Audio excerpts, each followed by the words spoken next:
Muchas gracias a todos por venir y a la gente que se une por Facebook Live. Estos son las charlas en la silla, un espacio donde invitamos a super amigos y expertos de nuestras distintas redes y aliados a conversar de algunos temas. Hoy vamos a hablar de qué es eso de producir conservando y conservar produciendo. Nos acompaña María Ángela Echeverri, directora de la Maestría en Conservación y Uso de Biodiversidad de la Javeriana. Bienvenida. Muchas gracias. Y también Sebastián Restrepo Calle, profesor del Departamento de Desarrollo Rural y Regional de la misma universidad. Este espacio en particular hace parte de una alianza que tenemos con la Javeriana, y pues nada, le queremos dar las gracias a ellos porque gracias a ellos pues podemos hablar con dos expertos como los de hoy. Primero quiero hablar un poquito sobre esa idea de conservar produciendo y producir, digamos, esto fue como un gancho para traer un poco una conversación un poco más amplia, y es como cómo generar un desarrollo en un buen sentido, digamos. Y quisiera como que ustedes me dieran como una primera aproximación de lo que ustedes han podido entender como de esta frase, que más allá como de un eslogan de los tantos que usa el presidente, pues le demos un poco de significado y entendamos los retos. Bueno, pues como tú dices, esta es una frase que realmente se acuña en el país hace poco, pero tiene sentido hace muchísimo tiempo. Y es la visión de que la conservación y la producción o las visiones de desarrollo en general, no solamente producción, no tienen por qué ir en contravía. Tenemos que dejar un poco también de polarizar esas visiones en donde se hace uno o se hace lo otro. Y es una forma de empezar a entender realmente los procesos de conservación a partir de los usos y de las proyecciones que tienen las comunidades humanas dentro de sus territorios. Es algo que lleva además, pues no solamente en América Latina, sino a nivel mundial, un recorrido bastante extenso, con diferentes visiones. Yo diría que una de las características es que esto no está totalmente inventado, ¿no? Sino que estamos todavía en el proceso de definir qué es conservar produciendo o viceversa, que es algo así también como lo que estamos un poco ya más acostumbrados a escuchar de los cuentos de desarrollo sostenible, que es realmente... Que se suena más, pues digamos, como... Exacto, estamos como más familiarizados con ese término, y es un poco esa visión de qué es lo que queremos conservar, por qué lo queremos conservar y cómo el conservarlo o no nos ofrece opciones de producción a diferentes escalas y viceversa. Cómo a partir de lo que producimos para el bienestar de las personas y para nuestro bienestar como sociedad y como diferentes culturas puede aportarnos en procesos de conservación de biodiversidad. Sebastián, digamos, quiero insistir como en esa pregunta, porque lejos como de hacer una crítica o un halago, digamos, al tema del gobierno, sí me parece importante dar un paso atrás y entender justamente de dónde es este contexto y esta necesidad, ¿no? Porque siento que, claro, no, uno sentiría que no hay programa de gobierno hoy en día que no tenga que meter una cosa sostenible, pero antes de eso como que hace falta una especie de diagnóstico más allá como de una arenga de campaña o una cosa que suena bien en los discursos.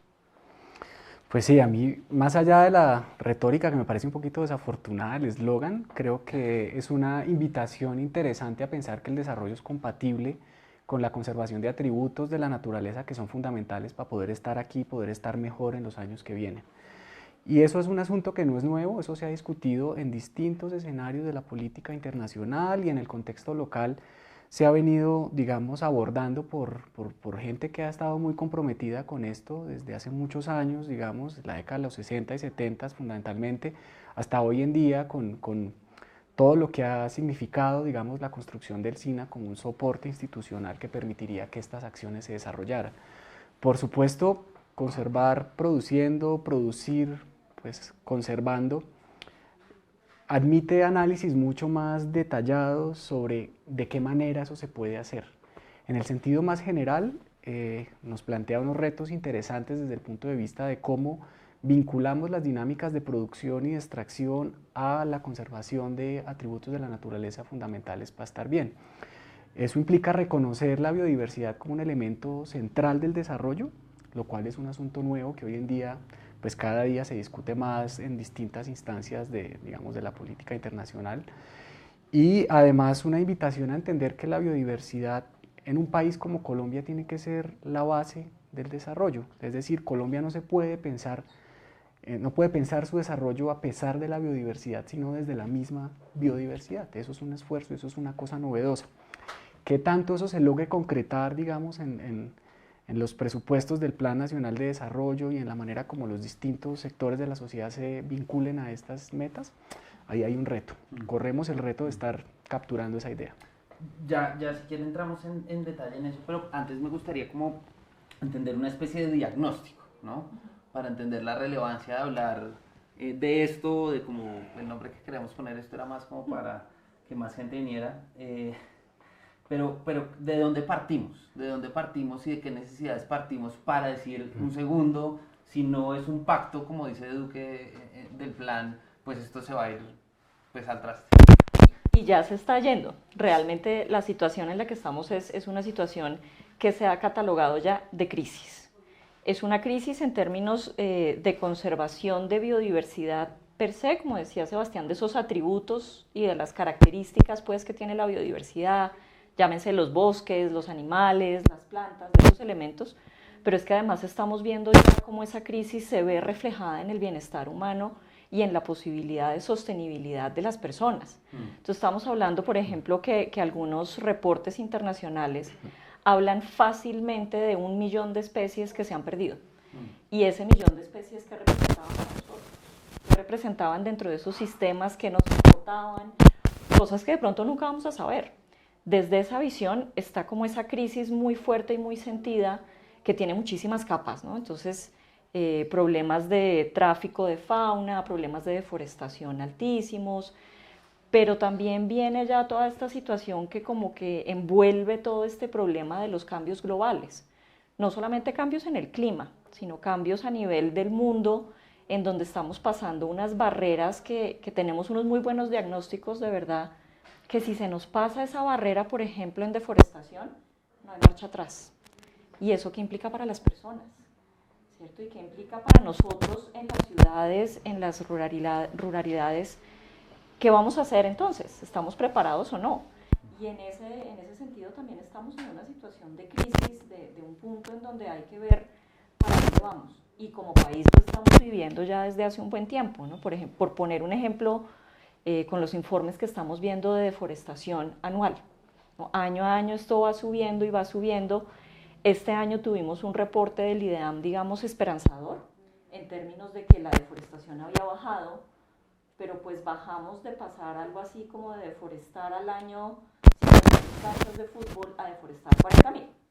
Es un número muy positivo, pero todavía la situación es bastante delicada. Entonces, como país, como región y a nivel global, estamos realmente en una situación de crisis que hay que tomar las medidas ya, y son tanto crisis que podrían ser muy asociadas a esas características de la diversidad, esos atributos puntuales, pero también una crisis en términos de ese desarrollo y esas propuestas a generaciones futuras, ¿dónde están? Y cómo reflejamos que puedan ser centrales y transversales en la biodiversidad. Sí, es que solo para poner un ejemplo, digamos, de la dimensión del cambio que estamos experimentando hoy en día, se dice que cerca de 3/4 partes de la superficie terrestre planetaria están siendo transformadas por acción directa de las actividades humanas, y dentro de estas actividades, digamos, son los cambios de uso de la tierra los que están modificando no solo bosques con el tema de deforestación.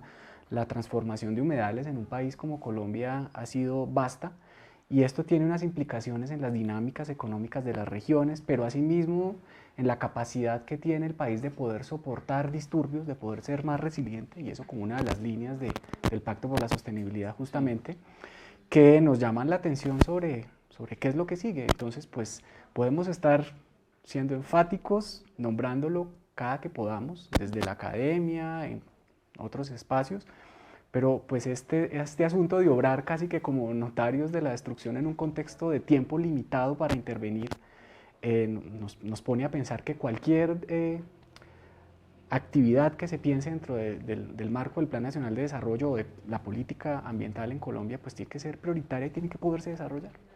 Pues entremos, si no hay preguntas como hasta el momento, insisto, si quieren hacer, por favor. ¿Tú tienes una? Sí, pero no sé si es ya o de una vez. O en los ejemplos o tal.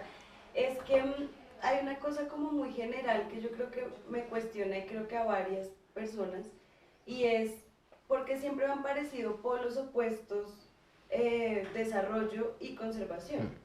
O sea, parece que son dos cosas que están en dos extremos súper distintos, y como nos comentaban, cómo se han reconciliado o hay ejemplos de cómo se reconcilian esos dos polos opuestos. ¿Qué deberíamos hacer para que eso se pudiera reconciliar? ¿Son cosas prácticas o son cosas como estructurales de cómo concebimos el desarrollo y la conservación? No sé si ahorita o más. De una vez, porque me parece que es una pregunta muy interesante porque nos ubica como en la materia, ¿no? Yo creo que ahí hay varias cosas que hay que tener en cuenta. Uno es la visión histórica de dónde arrancó la idea y como el concepto como tal de conservación.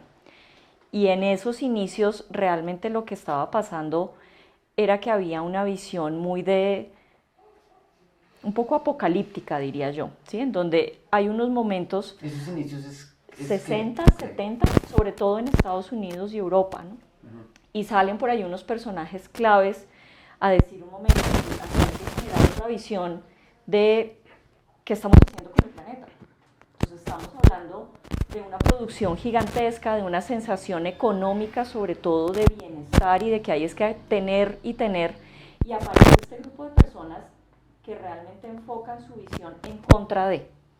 Entonces también esto está enmarcado obviamente en unos contextos históricos bien interesantes, que es el movimiento hippie, fin de la guerra, principios del Vietnam, toda esta situación que genera como estas visiones opuestas. Entonces, si tú no eres de una visión capitalista, te vuelves otra cosa. Y una de las alternativas de ser otra cosa era ser un conservacionista, que en ese momento recibieron ese nombre, pero realmente la visión era de preservación. Era como de, aquí son polos opuestos y hay que mantenerlos así y tienen que estar en contra. Yo creo que desde los finales de los 80 tal vez empezó a haber mucho más diálogo y mucha más comunicación a esferas grandes. Pero yo diría que a escalas chiquitas, a escalas del territorio, esto no ha estado tan desligado. Y esto lleva muchísimo tiempo en donde vemos que hay trabajos entre conservar y usar y tener acceso a esas cosas, pero desde escalas pequeñas. En las agendas políticas pues grandes como planes de desarrollo o convenios grandes, era muy la visión separada. Pero yo creo que si escarbamos muchísimo más a nivel de la historia que tiene Colombia, ¿no? En muchas de las zonas donde hoy tenemos parques nacionales naturales, eran zonas que tenían uso. Y eso generó un conflicto cuando se nombraron como zonas de protección, llámense parques o reservas o lo que fueran, pero hubo muchas otras en donde fue perfectamente factible mantener esa combinación de procesos. Entonces yo creería que hay que mirarlo un poco a nivel de escalas, pero también darle todo el contexto social y económico de lo que estaba pasando en esos momentos.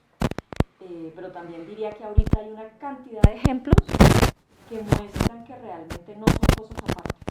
Ejemplos aquí colombianos, ejemplos urbanos, ¿no? Cuando nos ponemos a pensar aquí en la periferia, todas esas zonas donde se puede cultivar, se están conservando especies nativas que solo están en esos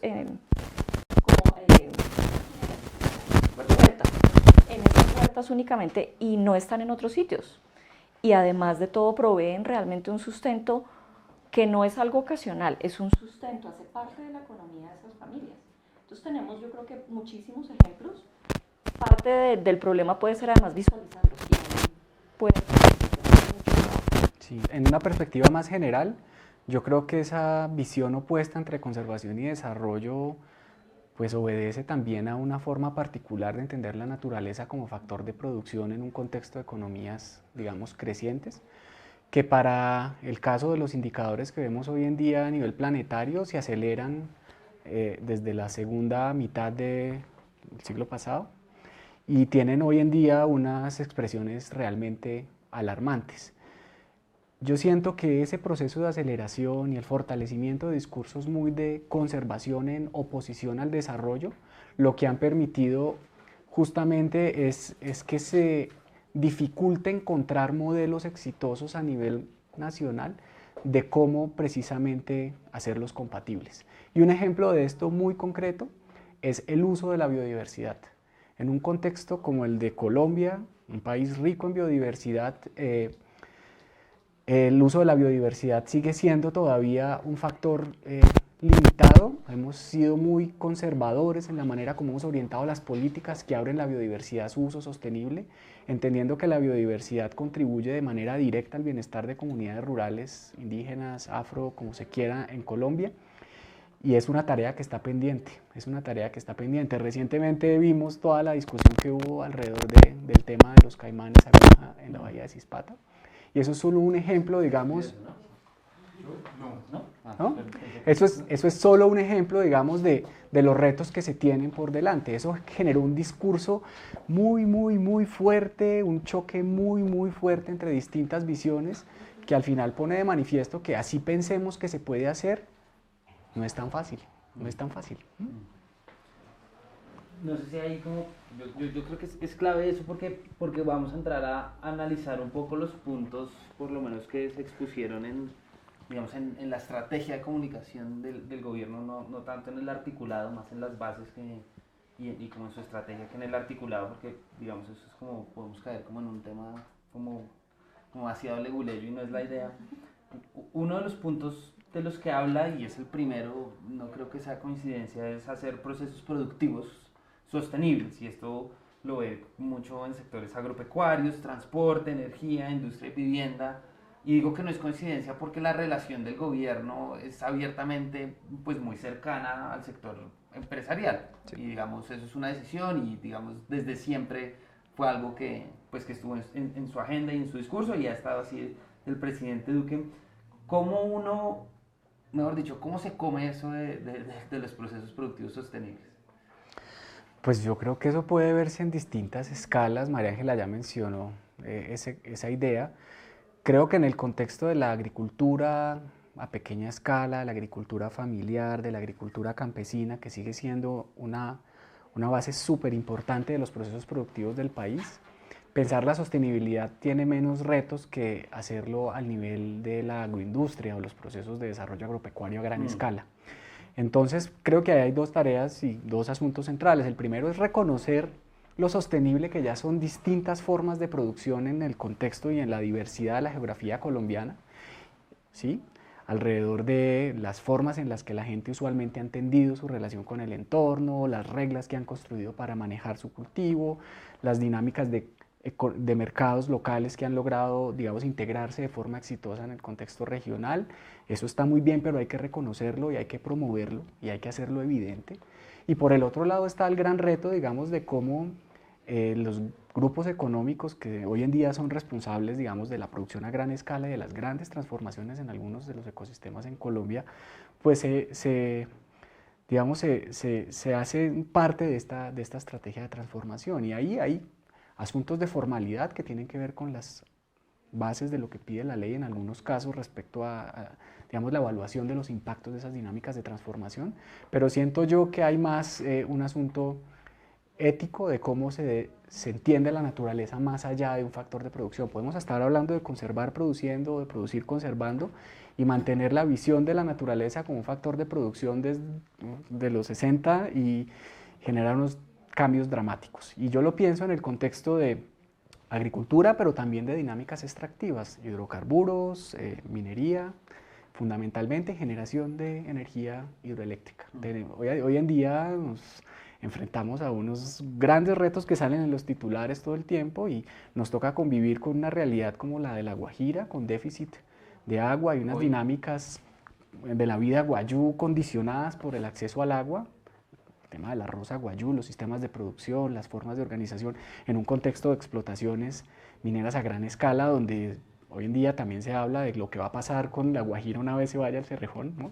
Por ejemplo, pero también lo que ocurre con el Bajo Cauca antioqueño y de ahí hacia abajo con toda la dinámica hidrológica de la Mojana y lo que está ocurriendo en la Orinoquia, es decir, hay unos procesos de transformación a gran escala que requieren acciones claras y ahí es necesario que haya coordinación entre las distintas carteras.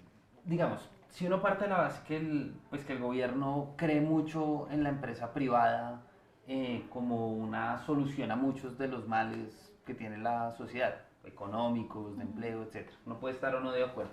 Pero si uno parte de eso y como que lo acepta dentro de que es su política, ¿cómo hacer, por ejemplo, para que un gremio ganadero o un gremio, no sé, como el palmicultor o el de, bueno, puedo seguir nombrando, ¿no? Y no quiero nombrar ninguno en específico, pero sí como tratar de entender que esa gran producción en la que históricamente se le ha puesto fue en el país pueda tener y convivir, un poco tu pregunta, con esta cosa que llaman procesos productivos sostenibles.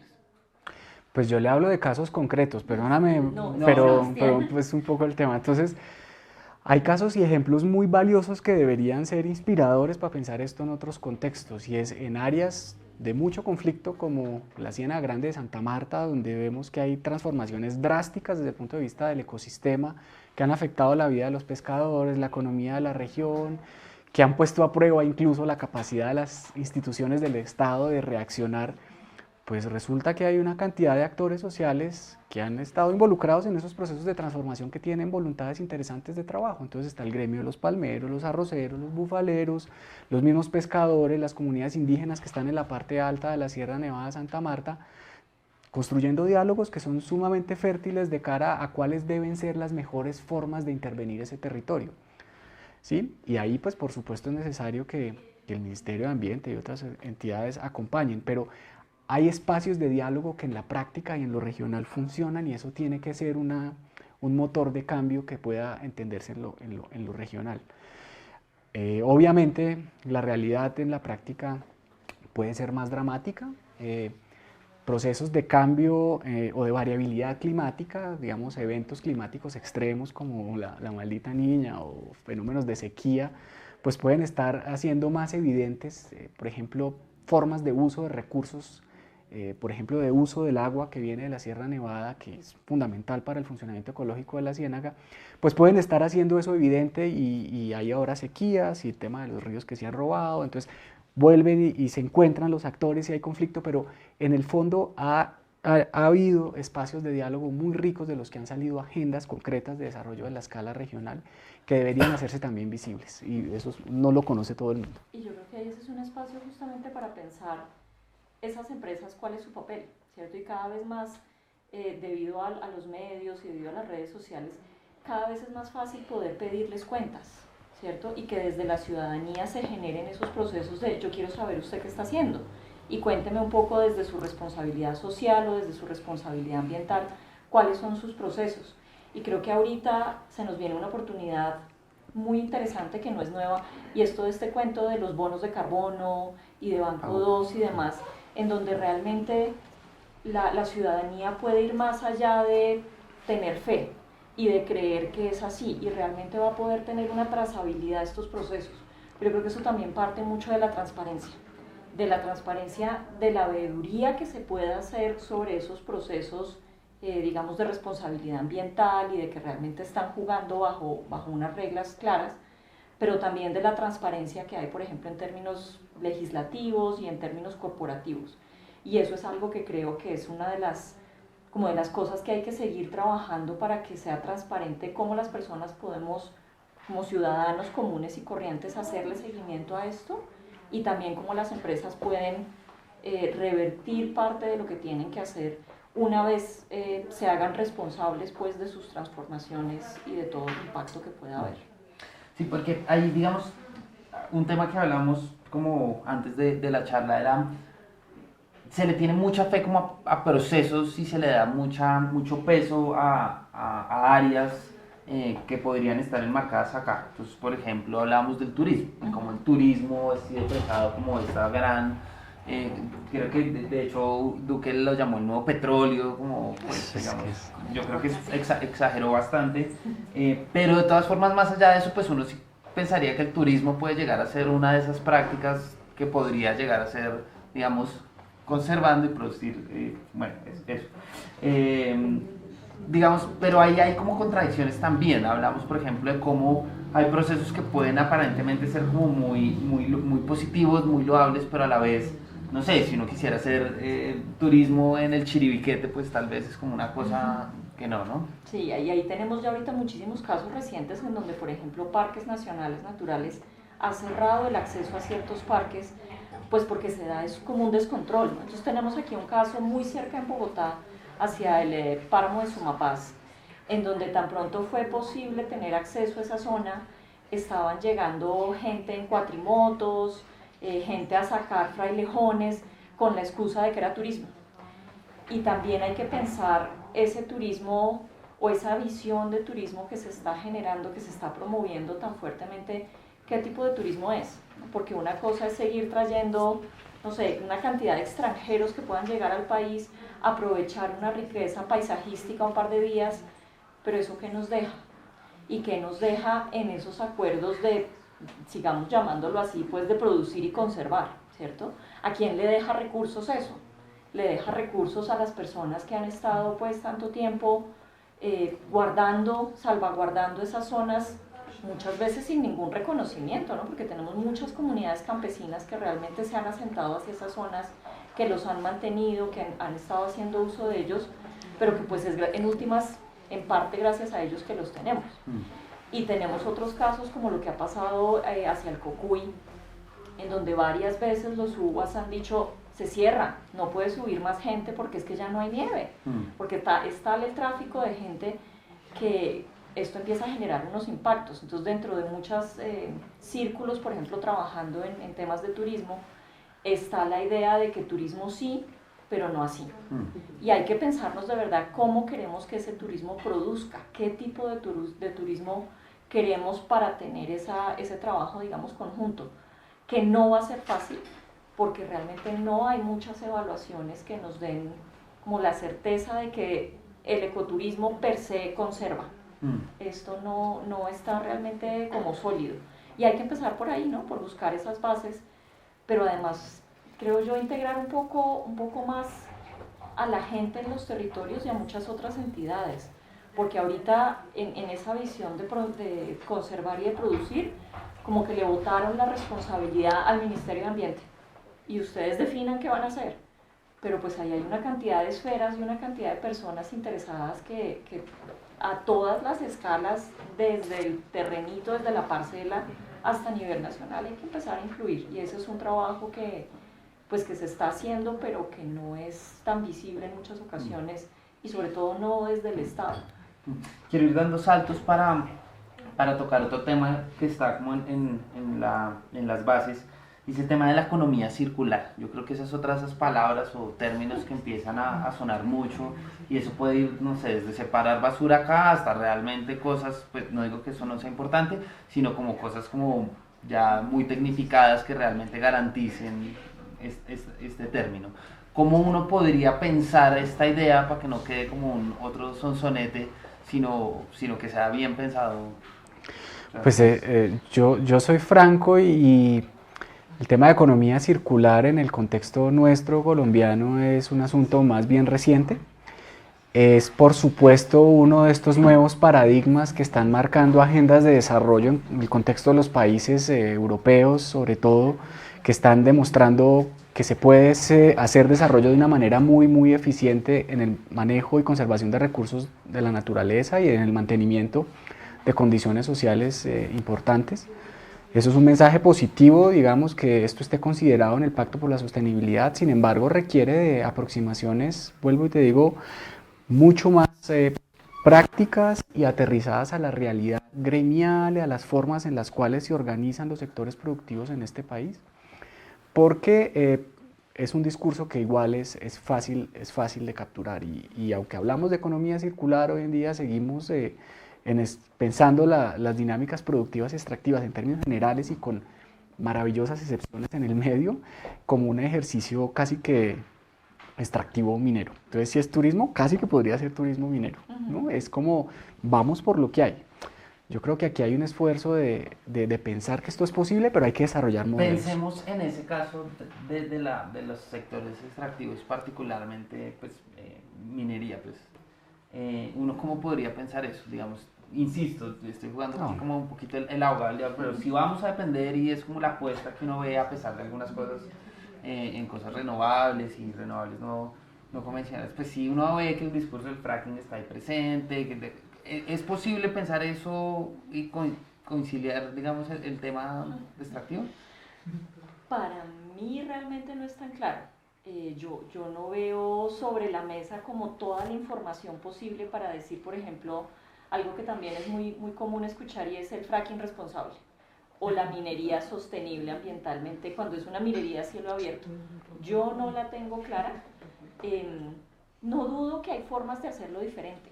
¿Cuáles son? Es que es un poquito como la pregunta porque, o sea, para no caer obviamente en el extremo de no, entonces cero minería y pues porque sabemos que no es posible por el mundo en el que escogimos vivir, o pues que hemos venido escogiendo vivir,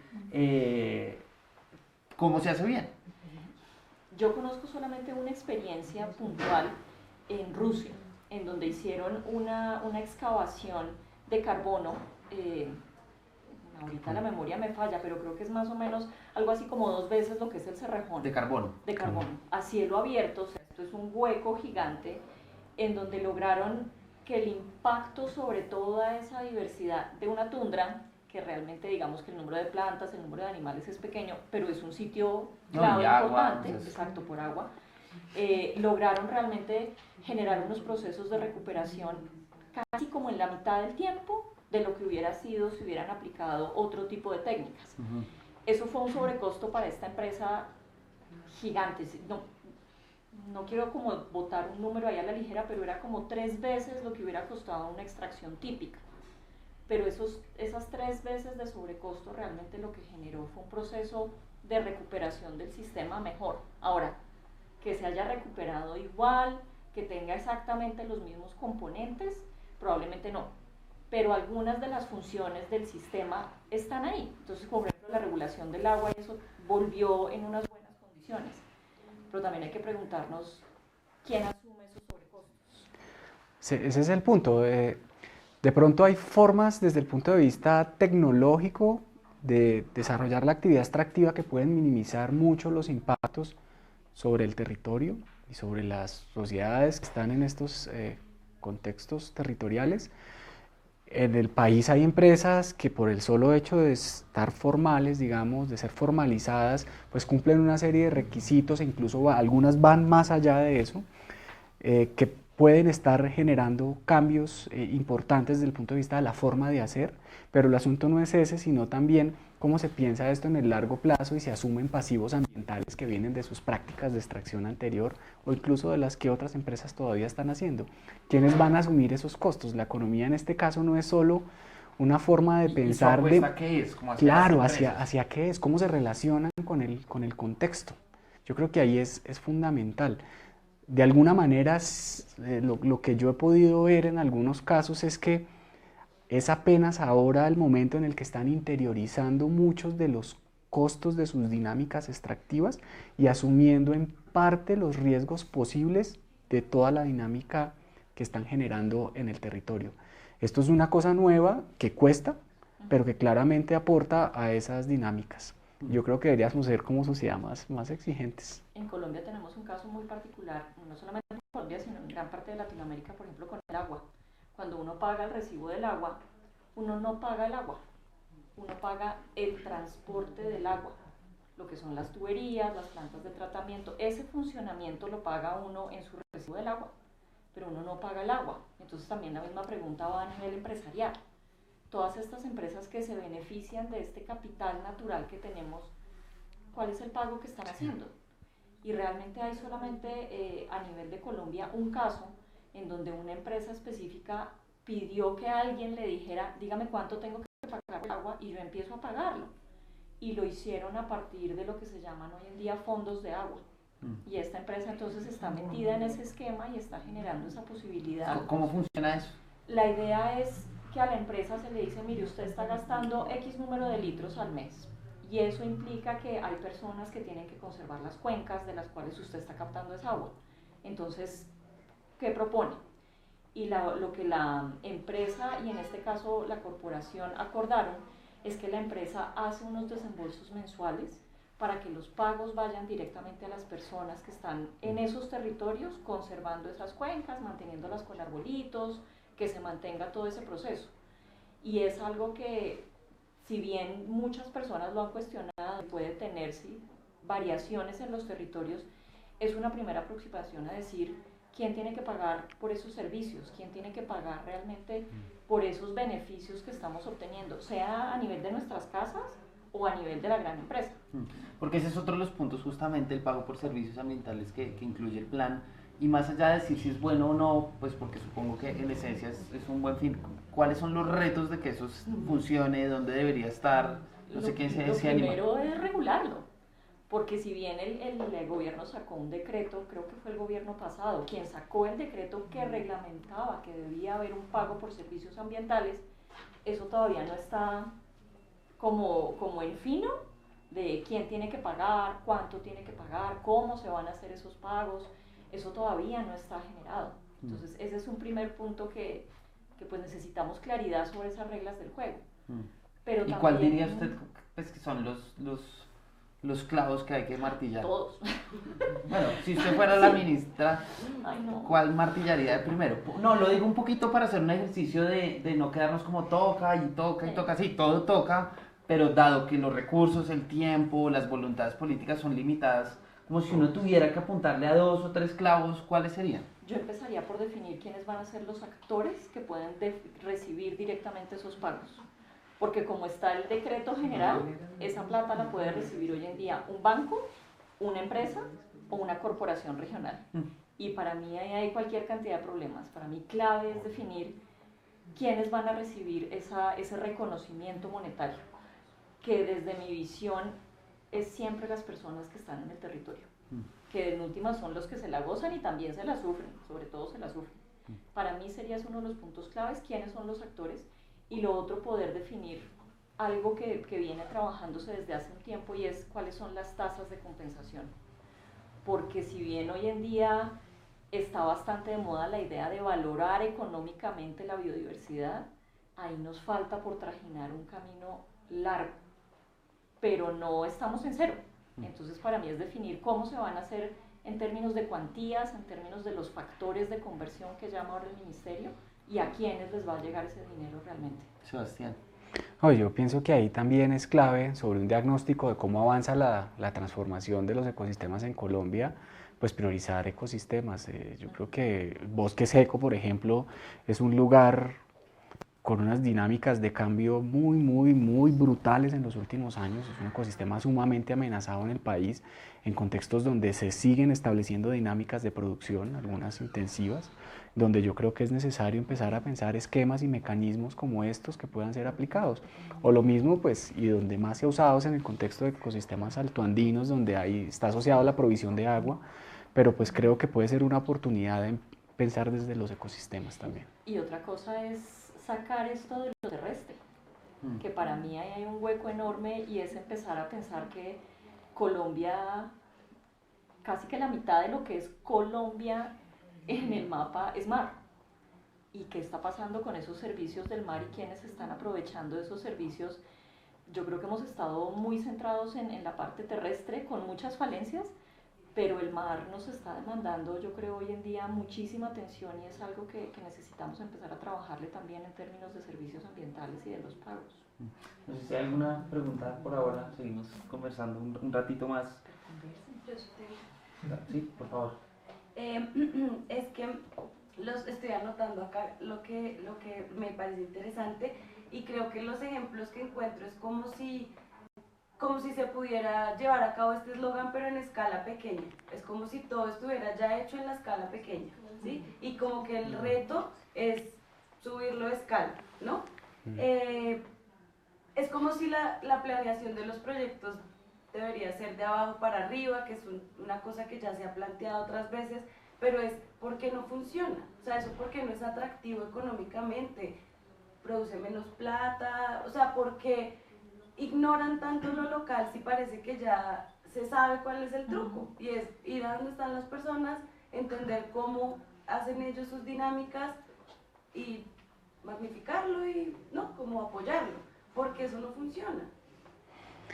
Pues yo no sé si puedo responderle esa pregunta, Sí, pero le pongo trato de ponerle un ejemplo. Desde el primer plan de desarrollo del gobierno de Santos, de Prosperidad para Todos, se incluyó como un aspecto explícito que el uso de la biodiversidad debería ser un factor que contribuyera a generar riqueza y desarrollo en el país.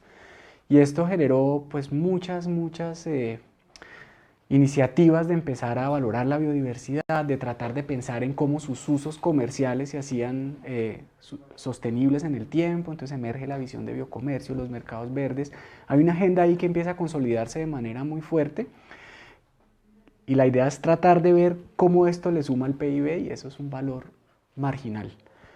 Eso es como una forma de ver, como un mindset que tiene el negocio, la vida y pensar el desarrollo económico a nivel nacional. Y eso al mismo tiempo como que nubla la vista de reconocer contribuciones de la naturaleza al bienestar de la gente que no han sido valoradas, y si se valoran serían brutales. Por ejemplo, las contribuciones de la cacería o de la carne de monte de comunidades rurales, indígenas y afro, lo que implican desde el punto de vista de desarrollo, en este caso físico y de bienestar, desarrollo cognitivo en las personas que están en el campo. O, por ejemplo, el uso de plantas medicinales en temas de atención primaria en salud en contextos también rurales, alejados, donde el Estado difícilmente puede llegar con servicios donde el Estado no existe. Valorar eso implicaría reconocer que efectivamente la biodiversidad le aporta al PIB, no necesariamente en lo que sume, sino en lo que le evita. Y yo creo que eso es un cambio que es necesario hacer. Sin embargo, en la lógica de la economía de mercado, la agregación de valor, pues sigue siendo necesario, eso también es muy importante, poder entender que las actividades productivas son un buen negocio y que al tiempo conservan. Entonces es una discusión que está ahí sobre la mesa. Hoy en día, digamos, desde el año de gobierno que se cumplió ayer, digamos, del presidente Duque, pues uno se pone a ver, de este gran año de aprendizaje, uno se pone a ver qué hay en la práctica, y se encuentra con cosas importantes, digamos, el hecho de que disminuya un poquito la deforestación, pero que no necesariamente se le puede atribuir a la gestión del presidente. Y el otro de que el plan de desarrollo esté empezando a consolidarse con dificultades muy grandes, y entonces producir conservando y conservar produciendo. Ahí está la idea del sarcasmo, por la que nunca me van a volver a invitar a estas cosas. Y o por la que sí. El mejor ejemplo son el 76% de coca que hay dentro de parques. Conservar produciendo coca. Sí, ahí hay que sacudirlos, ahí hay que pensar qué hacer. Ahí hay que pensar qué hacer, porque las figuras de parque son sumamente importantes desde el punto de vista de garantizar que se va a mantener una biodiversidad que nos va a hacer más resilientes, y digamos que es parte de nuestro patrimonio y de nuestra identidad, pero al tiempo es el gran reto de cómo esa gestión se hace efectiva. Y pues pensamos que a veces agrandar los parques ayuda, pero agrandar los parques también nos agranda los problemas, ¿no? Entonces, qué paradoja. Sí, es difícil. Ahí también tenemos que el que en un sitio, en un caso funcione, o que en 5 casos funcione, si lo sumamos no hay ninguna garantía de que al siguiente nivel funcione. Y también es pensar como en todas las especificidades que tiene nuestro territorio, que tiene nuestra gente, que tiene nuestra historia, cuando queremos hacer algo absolutamente nacional y global. Entonces, a veces es un poco como tener esa meta grande de las agendas internacionales y de las agendas globales, pero ser muy realistas de para dónde podemos llegar y para dónde queremos llegar. Ahorita que están otra vez no, como tan de moda toda la idea de los objetivos de desarrollo sostenible, es como si lo que no está enmarcado ahí lo tenemos que olvidar. Y hay una cantidad de procesos exitosos, locales, chiquitos, que no le apuntan directamente a ninguno de ellos, pero que son ejemplos muy buenos de hacia dónde podríamos encaminarnos. Entonces, para mí ese es un reto todavía gigante de ver cómo escalamos lo que funciona a escala global al siguiente nivel, y ver cuál es... A escala local. A escala, exacto, y ver qué compromisos estamos dispuestos a hacer en todos los lados, desde los compromisos que pueden ser económicos netamente, hasta los compromisos que pueden ir realmente a cambiarnos el chip y la mentalidad y decir, aquí hay que dar un vuelco completo para que esto funcione a otra escala. Pero esos procesos de movernos de lo local a lo regional, a lo nacional, yo creo que ese es uno de los retos más grandes que podemos tener. Sí, yo tenía una pregunta, bueno, básicamente son 2, pero que se complementan. La primera es si no creen que a la larga metas como los objetivos de milenio y todas estas cosas que desde la ONU que no existen tanto, no terminan siendo más bien un corsé justamente por esta lógica global que ustedes dicen es tan difícil terminar agregando después como para dar un balance de de si se están logrando o no. A mí, por ejemplo, no tiene nada que ver, pero me da mucha risa que uno de los objetivos que es erradicar el hambre, hay un programa que se llama Hugo Chávez. Entonces, programa Hugo Chávez de erradicación del hambre y está en la FAO. Eso por un lado. Y el otro es puntual porque hay unos traductores de política pública a nivel nacional, como son las corporaciones autónomas regionales. Siguen siendo, hasta donde yo lo veo y conozco el caso aquí de Bogotá, que es una de las más antiguas, la de Carde acá, que terminan siendo más un lastre, inclusive de prácticas exitosas en las regiones, que una ayuda, ¿sí? Y un poco porque ellos no supieron, creo yo, superar ese tránsito entre pasar de ser entidades promotoras de desarrollo, que nació, a volverse simplemente las autoridades ambientales que se supone que tienen que ser. Y no sé ustedes cómo ven esos dos. Pues yo en general, a mí estas agendas internacionales y estas como grandes metas, entendidas como eso, como una meta grande, me llaman mucho la atención, porque sí le dan una dirección de conjunto y nos hacen como entrar en esa idea, en esa sensación de que tenemos que lograr algo como comunidad, como sociedad, tenemos que apuntarle a algo grande. Pero sí me asusta mucho la idea de que si entonces lo que hacemos no está enmarcado ahí, ya no es válido. Nosotros desde la maestría generamos un ejercicio bastante particular donde cogimos los 17 objetivos de desarrollo sostenible y nos metimos a comparar punto por punto con el Plan Nacional de Biodiversidad, que tiene metas a diferentes tiempos. Es el documento nacional que en teoría guía toda la gestión e investigación en biodiversidad. Y tiene unas metas a 2020, a 2030 y a 2050. Y dijimos, bueno, miremos esas metas, a cuál de los ODS les apunta, y si es como bien claro o si nos toca hacer uso de mucha imaginación para decir que alguno de ellos llega. Y realmente el 50% de lo que es la Política Nacional de Biodiversidad a 2020 no lo pudimos enmarcar en ningún lado, pero es súper fundamental para todos los procesos de desarrollo del país. Entonces, como un marco muy general, a mí se me hacen interesantes, se me hacen valiosos. Me gustaría mucho más de pronto meterse uno a cada uno de esos objetivos y ver meta por meta, porque de 17 objetivos 192. Salen 192 metas, una cosa que además se vuelve más digerible, ¿no? Porque lo que tú dices, fin de la pobreza. Pues en esto estamos supuestamente desde que andamos como humanidad, pero ahora volvamos al operativo. ¿Y cuál es el reto de cada uno de esos aspectos? Creo que es mucho más valioso aterrizarlo por ahí. Sí.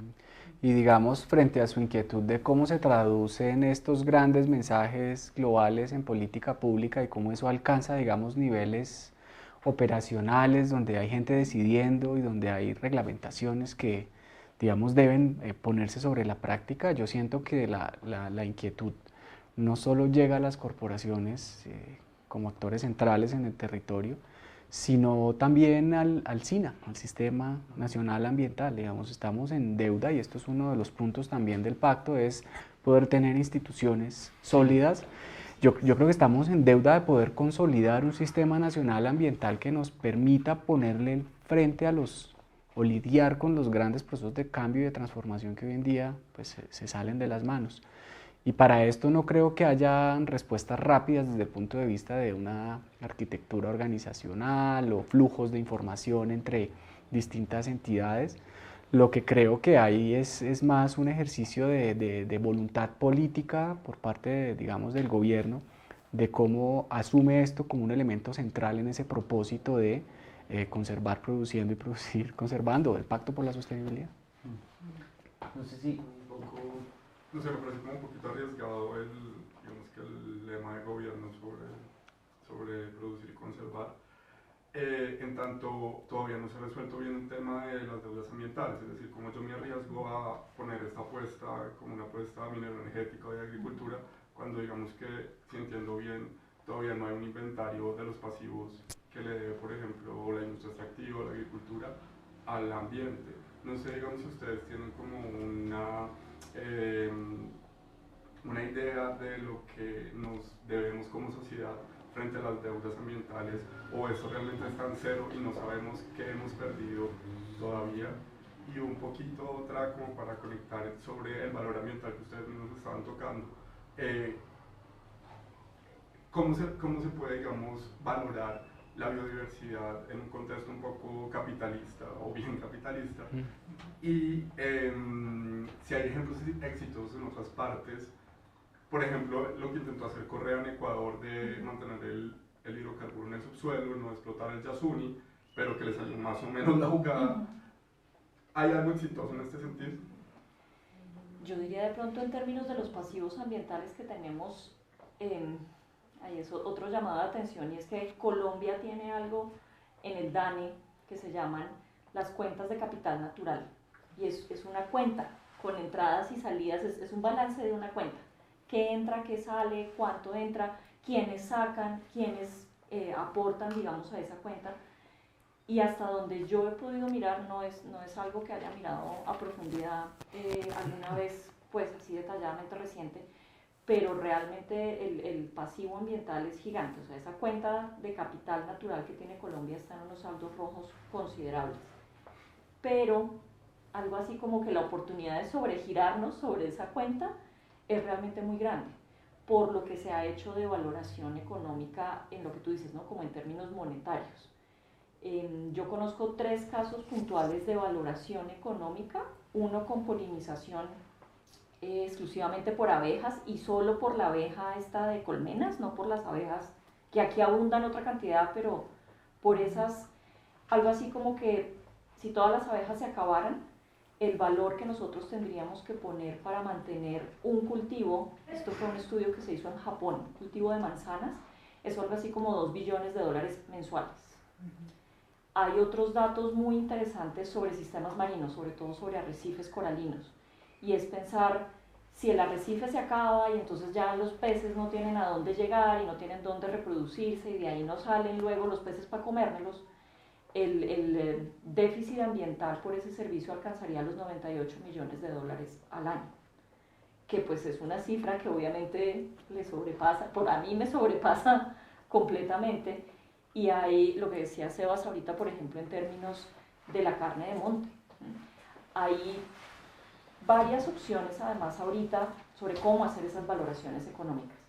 Y no solamente la valoración por precio, que es lo que llevamos haciendo y que es algo muy útil para comunicarnos de pronto con el economista, con los inversionistas. Ponerle un precio no es fácil, pero no es imposible y se está haciendo. Pero a mí me llama mucho la otra valoración, y es esa valoración cultural.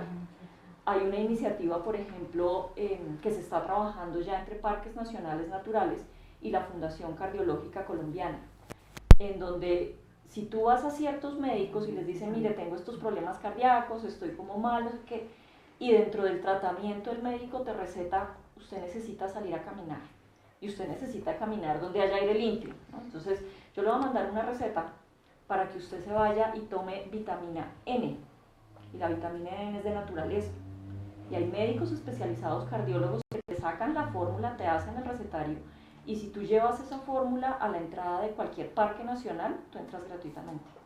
Entonces es un asocio que hay ahí en donde hay que empezar a valorar, no en precio monetario necesariamente, todos esos otros contribuciones al bienestar de las personas, sí, ¿no? Que hay formas de hacerlo, digamos que hay varias metodologías económicas que nos ayudan en esos procesos, que sean perfectas o no, eso pues hay muchas corrientes diferentes, pero yo creo que nos falta encontrar además esos otros mecanismos para agregarle todo el valor que tiene. Y ahí hay que decir que si hay algo, digamos, que ha salido bien, digamos, en los últimos años desde el punto de vista de cómo se piensa esa necesidad de valorar la naturaleza en una perspectiva amplia e integral, ha sido todo el esfuerzo, digamos, de que el país tenga un rol activo dentro de distintas instancias donde se están definiendo modelos conceptuales y metodológicos para que esto ocurra. Entonces es el caso de la Plataforma Intergubernamental Científico-Normativa de Biodiversidad y Servicios Ecosistémicos, donde la participación de Colombia ha sido, digamos, muy importante. Hoy en día la presidenta internacional de esta plataforma es colombiana. Durante mucho tiempo, digamos, la Cancillería General de Colombia y el Instituto Humboldt y los otros institutos de investigación han estado ahí muy fuertes participando, igual que la academia. Y ahí hay marcos como el de las contribuciones de la naturaleza a las personas o a la población, que son enfoques novedosos donde se pueden aproximar valores integrales en los que por supuesto está la perspectiva monetaria, pero también la perspectiva sociocultural y biológica de estos atributos, y poder tener esa visión de alguna forma resuelve contraprestaciones entre diferentes tipos de valores, es decir, no es solo el valor monetario y entonces el valor cultural no está, sino que permiten tener una visión integrada donde además los actores que están ahí involucrados pues forman parte y es digamos es una perspectiva muy asertiva frente a los retos que tenemos hoy en día desde el punto de vista de reconocer la diversidad y sus valores. Yo también diría que ahí eso es otro de los retos que tenemos, ¿no? Y es algo de dejar de pensarnos dentro de nuestra zona de confort y nuestras casillas y empezar realmente a integrar otras opciones y otras formas de ver el mundo, ¿no? De no centrarnos ni en la parte biológica, biofísica, sino ver cómo todas las otras disciplinas, desde la economía, desde la antropología, desde la psicología incluso, podemos empezar a armar esas visiones de lo que para cada quien y para cada proceso puede ser aportes a la conservación o no. Pues bueno, yo creo que con esas dos intervenciones es un buen cierre. Les doy las gracias a los dos por aceptar la invitación, a Lucía Alarcón y a Marcela Becerra que nos ayudaron a tener todo esto listo, y a la Javeriana, pues que nos patrocina este espacio. Ellos me piden que haga un anuncio clasificado y es que el 31 de agosto a las 9 de la mañana durante todo el día va a ser Expo Javeriana de posgrados, vayan, entre otros esta maestría. Y yo voy a hacer uno de la silla y es que muy pronto vamos a lanzar nuestra campaña de Super Amigos que también permite estos espacios. Los dos permiten la sostenibilidad en otras formas. Entonces, muchas gracias. Muchas gracias. Gracias. Y a ustedes por venir. Vale. Gracias.